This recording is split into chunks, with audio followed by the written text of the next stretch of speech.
घमंडी चूहा। बंटी चूहा बहुत होशियार था। वह एक जंगल में रहता था। उसने अपना एक छोटा सा घर बना रखा था। जंगल के पास एक घर था, उसमें एक छोटा सा बच्चा रहता था। उस बच्चे के पास लांग बूट थे, लेकिन वह छोटे हो गए थे। उस लड़के ने वह फेंक दिए। बंटी चूहा, अरे ये जूते तो बहुत अच्छे हैं, मैं इसे आराम से सो सकता हूँ।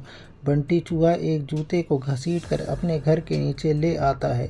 दूसरा जूता लाने की उसकी हिम्मत नहीं थी, इसलिए वह उसे ही साफ करके उसमें अच्छे से सोने का बिस्तर बना लेता है। फूलों से उसे सजाता है। बंटी बहुत खुश रहता था। जंगल के और जानवर उसे देखने आते हैं। जानवर जब उसे देखते हैं तो बंटी चूहा बहुत नखरे में अपने जूते पर चढ़कर बैठ जाता। एक दिन नटखट कबूतर बंटी से मिलने आया। नटखट कबूतर बोला, बंटी भाई, बहुत सुंदर घर सजाया है और इस जूते ने तो 4 चांद लगा रखे हैं।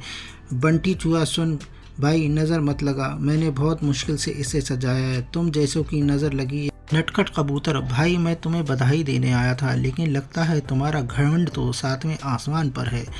बंटी चूहा, मुझे किसी की बधाई की ज़रूरत नहीं। मैं जानता हूँ कि तुम सब मुझसे जलते हो क्योंकि तुम बाहर सर्दी झेलते हो और मैं इस जूते में घुसकर आराम से सो जाता हूँ।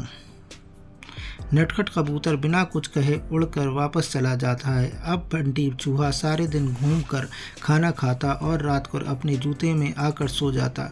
धीरे धीरे जंगल के सभी जानवरों से उसने बात करना बंद कर दिया था। अब उसका कोई दोस्त नहीं था। धीरे धीरे समय बीतने लगा। एक दिन रात के समय जंगल में तेज़ बारिश होने लगी। इससे बेखबर बंटी चूहा अपने जूते में आराम से सो रहा था। उसे बाहर के मौसम का पता नहीं लगा। बारिश का पानी बढ़ने लगा। जूते के तले में एक सुराख था जिससे पानी जूते में जाने लगा। कुछ ही देर में बहुत सारा पानी जूते में भर गया। तभी बंटी चूहे की नींद खुली, लेकिन तब तक बहुत देर हो चुकी थी। पानी बढ़ता ही जा रहा था। उसे लगेगा कि अब वह मर जाएगा। बंटी चूहा ज़ोर ज़ोर से चिल्लाने लगा, लेकिन बारिश की आवाज़ में किसी ने उसकी आवाज़ नहीं सुनी।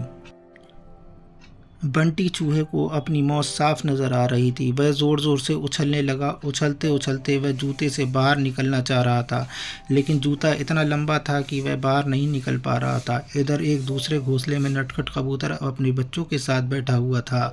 नटखट कबूतर बोला, बच्चों, लगता है किसी के चिल्लाने की आवाज़ आ रही है, कोई मुसीबत में है। उसे बाहर निकल कर देखा कि आवाज़ उस जूते से आ रही थी।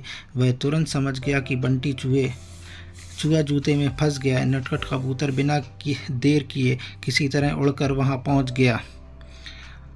वह जूते के ऊपर बैठ गया। उसने देखा बंटी चूहा डूब रहा है। बंटी चूहा, कबूतर भाई, मुझे बचा लो, नहीं तो मैं मर जाऊंगा। नटखट कबूतर, क्यों, तुम्हें तो इस जूते के सिवा किसी की ज़रूरत नहीं। बंटी चूहा, बचा लो भैया, मैं घमंड में आ गया था। यह सुनकर नटखट कबूतर बोला, उसे अपनी चोंच में पकड़कर खींचने लगा, लेकिन बंटी चूहे का वज़न ज़्यादा था। नटखट कबूतर उसका वज़न उठा नहीं पा रहा था। नटखट कबूतर बोला, भाई रुको, मैं अभी बाकी सभी जानवरों को बुलाकर लेकर आता हूँ। नटखट कबूतर जंगल में जाता है, लेकिन सभी जानवर बंटी चूहे की मदद के लिए मना कर दिया। तभी रास्ते में उसे कालू कौवा मिलता है। वह उसके साथ आ जाता है। दोनों मिलकर एक साथ बंटी चूहे को एक टांग चोंच में दबाकर उड़ जाते हैं और उसे ऊपर अपने घर में ले जाते हैं। बंटी चूहा अपने किए में बहुत पछताता है। अगले दिन वह जूते के खींचकर उल्टा कर देता है। उससे पानी निकल जाता है। उसके बाद वह जूते को घसीट कर ले जाता है और नदी में फेंक देता है। यह देखकर नटखट कबूतर और कालू कौवा बहुत खुश होते हैं। फिर बंटी चूहा सब जानवरों के पास जाकर उनसे सबसे माफ़ी